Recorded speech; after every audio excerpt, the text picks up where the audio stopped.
Bonjour à tous et bienvenue dans cette vidéo. Youssef El-Kalaï. Dans cette vidéo, nous allons parler de psychologie du dropshipping sur les produits gagnants. J'ai remarqué qu'il y a beaucoup de personnes qui ne passaient pas à l'action, qui procrastinaient, tout simplement parce qu'elles se disaient que ce produit a déjà été testé, qu'en ce moment, il n'y a pas beaucoup de produits gagnants.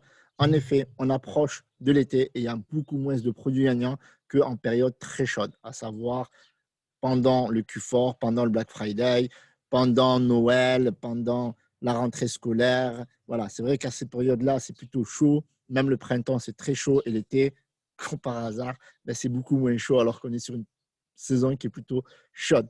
Donc, telle est la problématique. Les gens ne passent pas à l'action parce qu'ils procrastinent, parce qu'ils pensent que trouver le produit gagnant, magique, c'est un devoir, c'est la recherche du Graal absolu qu'il faut mettre en place. Genre, le produit, tu vois, tu le testes, tu mets 100 balles dans la publicité et tu génères 300 euros de CA, 500 euros de CA. Rechercher ce produit gagnant, oui, c'est une nécessité, mais ce n'est pas une fin en soi parce que cela équivaut à rechercher une aiguille dans une botte de foin, quitte à voilà, laisser des plumes parce que vous allez passer à côté de certains produits et le produit que vous allez tester ne va pas être forcément the magic winner. Donc, il y a plusieurs cas de figure. La personne ne passe pas à l'action. Elle ne passe pas à l'action parce qu'elle recherche le produit magique. Alors, dans cette psychologie, on va travailler sur ça. OK? Donc, le produit magique qui va sauver ta vie, tu vois, qui va te rendre riche, qui va te donner des ailes et tu vas pouvoir devenir millionnaire, milliardaire en quelques jours, quelques heures, etc. Ou faire 1 million en 24 heures. J'aimerais te dire, laisse tomber, c'est pas pour toi. Ça c'est ma mère qui dit ça quand on fait des conneries. Laisse tomber, c'est pas pour toi. Donc, du coup, si tu fais que rechercher ça, la problématique, c'est que tu ne vas pas tester de produits gagnants et que les autres vont tester des produits. Oui, dans les publicités tournent déjà. Et oui, c'est possible de faire de l'argent sur ces produits-là. Et d'ailleurs, je le vois même pour certains qui font tourner des produits depuis plus d'un an et qui n'ont même pas un retargeting qui est complet. Et on peut l'analyser parce qu'on peut espionner les gens sur AdSpy ou même sur la galerie, la library Facebook Ads que Facebook nous permet de voir les publicités de nos concurrents ou de certaines pages Facebook. Eh bien, on peut voir les publicités qu'elles ont créées.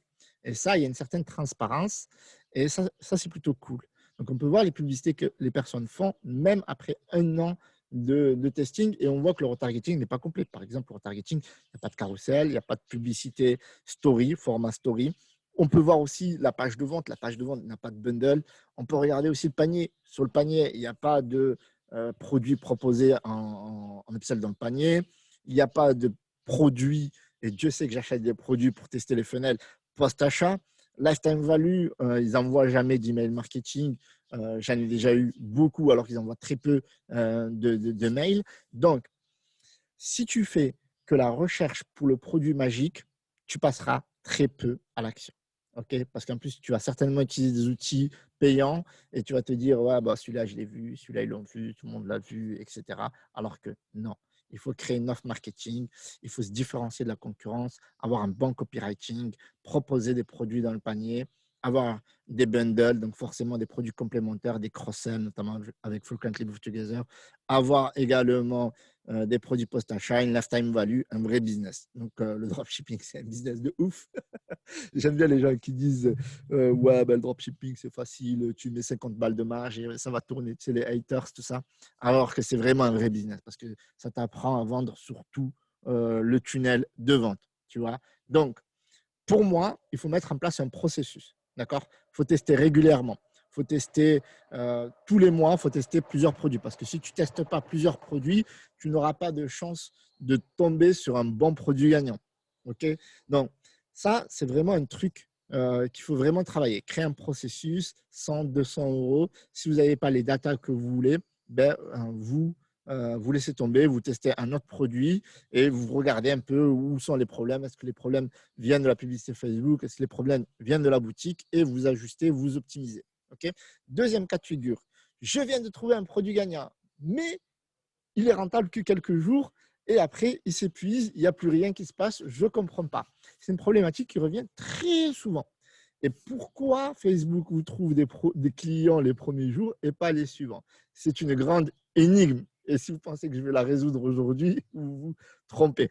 Maintenant, ça arrive, c'est comme ça. L'algorithme, Pendant 2 jours, il arrive à vous trouver des clients, puis il n'arrive plus à s'optimiser et il ne vous trouve plus de clients. Ça, c'est un fonctionnement aléatoire de l'algorithme qui, on ne peut pas lui demander des miracles sous 48 heures. Bien que Facebook, on ne comprend pas. Des fois, premier jour, première minute, première vente, ROAS 250, puis après, tout s'effondre. Ça arrive. Une explication, déjà, l'algorithme fonctionne très, très bien, mais a besoin de beaucoup de data. Deuxième explication, il y a beaucoup de concurrence. Donc, au début, Facebook vous trouve des clients qui sont super chauds. Et puis après, vous trouvez des clients qui ont déjà été servis, malheureusement. Et là, du coup, soit ils ont vu la pub, ils ne sont pas intéressés, soit ils ont déjà acheté le produit. Et donc, du coup, vous êtes derrière beaucoup de personnes qui vous gagnent en enchère. Il faut savoir que la publicité Facebook, c'est basé sur les enchères. Donc, celui qui paye le plus gagne. Alors, ça ne veut pas dire que celui qui a un petit budget ne gagne pas, c'est juste qu'il est limité en ressources au niveau des impressions. Donc, il ne faut pas quand même lâcher l'affaire parce que vous vous dites que voilà, chaque fois que je lance un winner, ça marche 2 jours, 3 jours et après, ça ne marche plus. Ce n'est pas grave. Alors, il faut essayer de comprendre où sont les problématiques. Vous accordez à chaque fois 2 jours de testing supplémentaires en testant soit les créatives, de nouveaux adsets, des ad copies, miniatures, etc. Vous faites le test, ça ne marche pas, vous passez à autre chose. Vous ne prenez pas la tête. Mais au moins, vous avez fait le test. Vous voyez ce que je veux dire? Troisième cas de figure, vous avez the winner que vous ne voulez jamais lâcher l'affaire. C'est-à-dire que vous avez un produit qui vend 10 jours, rentable, puis pas rentable, puis rentable, puis vous arrivez à une situation où vous êtes break-even, d'accord? Dans ce cas de figure, on ne lâche jamais l'affaire, d'accord? Moi, j'aimerais vous dire, peu importe le nombre de jours où vous testez ce produit-là et vous êtes break-even sur la longueur, il faut avoir une certaine comme un marathonien, voilà, faut avoir une certaine endurance. Et ça tombe bien parce que le e-commerce, ce n'est pas un sprint, comme j'aime dire, c'est de l'endurance. C'est doucement, mais sûrement. Plus vous allez vouloir aller très vite, vous savez très bien, c'est comme au trading. Si ça monte très vite, ça redescend très vite. Et vous allez risquer de vous épuiser énormément. La stratégie, quand on est dans une situation de break-even et que ça dure, pas grave, on ne lâche pas l'affaire. Même si vous êtes limite en perte, pourquoi? Parce que vous gagnez des clients, vous voulez travailler avec l'email marketing, vous améliorez le funnel, vous améliorez le copywriting, vous améliorez tout là où vous sentez qu'il y a une carence. D'accord? Si c'est dans la publicité Facebook, est-ce que peut-être que le CTR il est un peu trop bas? Si le CPM, bon, le CPM, ce n'est pas un miracle. Vous voyez ce que je veux dire? Les gens vont vouloir faire baisser le CPM, améliorer le panier moyen, améliorer la lifetime value, envoyer des emails marketing, soyez plus stratège, testez des offres, etc. Donc, si ça ne vend pas, ce n'est pas des miracles, ce n'est pas grave, on ne lâche pas l'affaire. Pourquoi? Parce qu'on est dans une situation break-even où on achète de la data, d'accord? C'est limite gratuit. Enfin, je m'explique. Gratuit, ça veut dire que en fait, vous dépensez certes, mais voilà, l'argent revient, vous dépensez, vous êtes limite en perte, ça travaille presque tout seul. Bon, il y a du temps que vous passez, mais derrière, votre fichier client, il grossit. OK? Et avec l'email marketing, peut-être des SMS marketing également, vous allez pouvoir compenser et faire plus d'argent. OK? Et donc, dans ce cas-là, oui, franchement, le produit break-even, on lâche jamais l'affaire. OK? Une autre situation dans la psychologie du dropshipping du produit gagnant, c'est qu'on a un produit, on a fait des ventes, d'accord? On le kiffe le produit. Et là, le problème, c'est qu'on n'est pas rentable, mais on fait des ventes, on n'est pas rentable. Un jour, on est rentable. 6 jours sur 7, on n'est pas rentable. On est break-even, on n'est pas rentable. Bref, quand on fait l'ardoise, eh bien, on se rend compte qu'on a dépensé 1 000 euros dans la publicité, qu'on a généré 800 euros de chiffre d'affaires, ou 1 000 euros même. En tout cas, on a une perte, par exemple, de 500 euros et on lâche quand même pas l'affaire. Et là, c'est vraiment dommage. Alors, c'est bien d'avoir testé pas mal de choses, etc. Mais il faut savoir mettre des limites.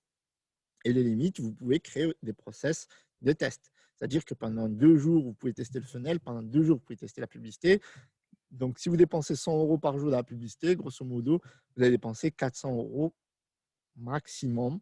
Et vous allez vous dire, OK, ben là, j'ai fait le funnel, ça n'a rien donné. J'ai fait Facebook Ads, ça a donné un peu, mais dans l'absolu, je suis perdant. Mais là, je teste un autre produit gagnant. Parce que, en fait, le pire des pires dans la psychologie du dropshipping, c'est de tomber amoureux de son produit et le vendre à perte. Et moi, j'ai déjà eu des personnes qui ont dépensé jusqu'à 3 000 euros dans la publicité Facebook sur le même produit en ayant quasiment zéro résultat. Donc là, c'est encore c'est vraiment le truc le plus catastrophique. C'est le truc le plus inquiétant, j'aimerais dire, parce qu'après, on n'a plus de cash flow, plus de trésorerie, on ne peut plus tester, on ne peut pas avancer et en plus, on ne progresse pas parce qu'on n'arrive toujours pas à résoudre cette énigme. Pourquoi les gens n'achètent pas mon produit?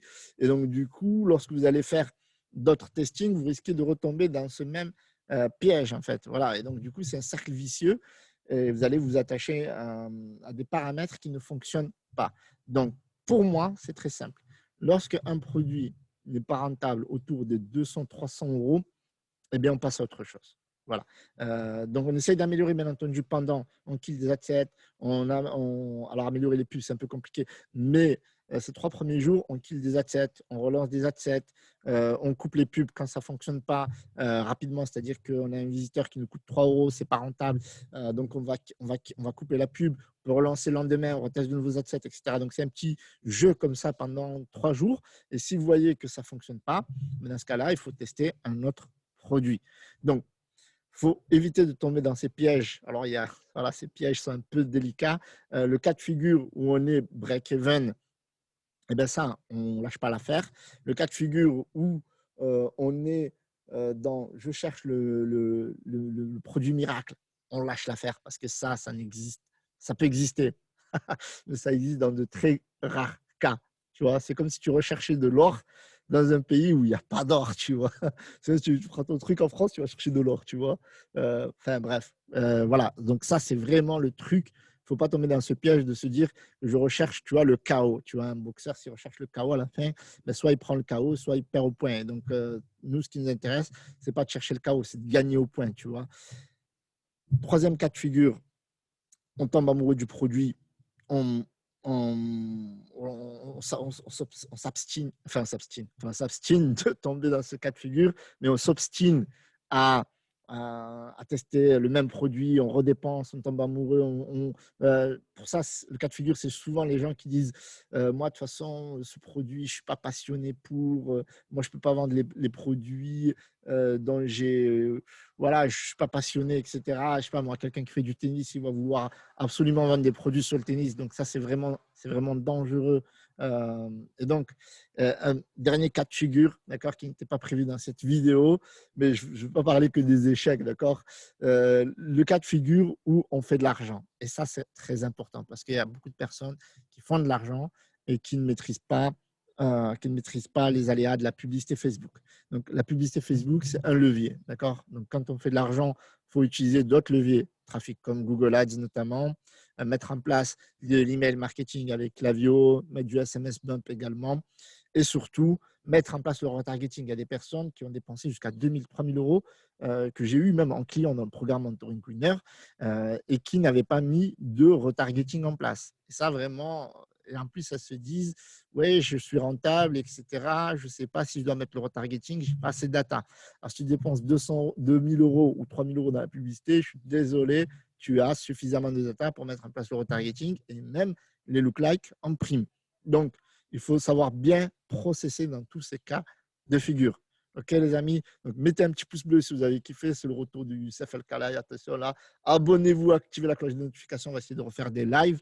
Donc, je vous mets 101 winners à télécharger si vous ne savez pas quel produit gagnant. Vous avez aussi agent secret. C'est 10 euros par mois, c'est rien du tout si vous voulez vous former, avoir des coachings de groupe, etc., des winners. Donc, tout est dans la description. Youssef El Khalai, je vous souhaite de bonnes ventes et à bientôt pour un live ou une prochaine vidéo. Ciao, ciao.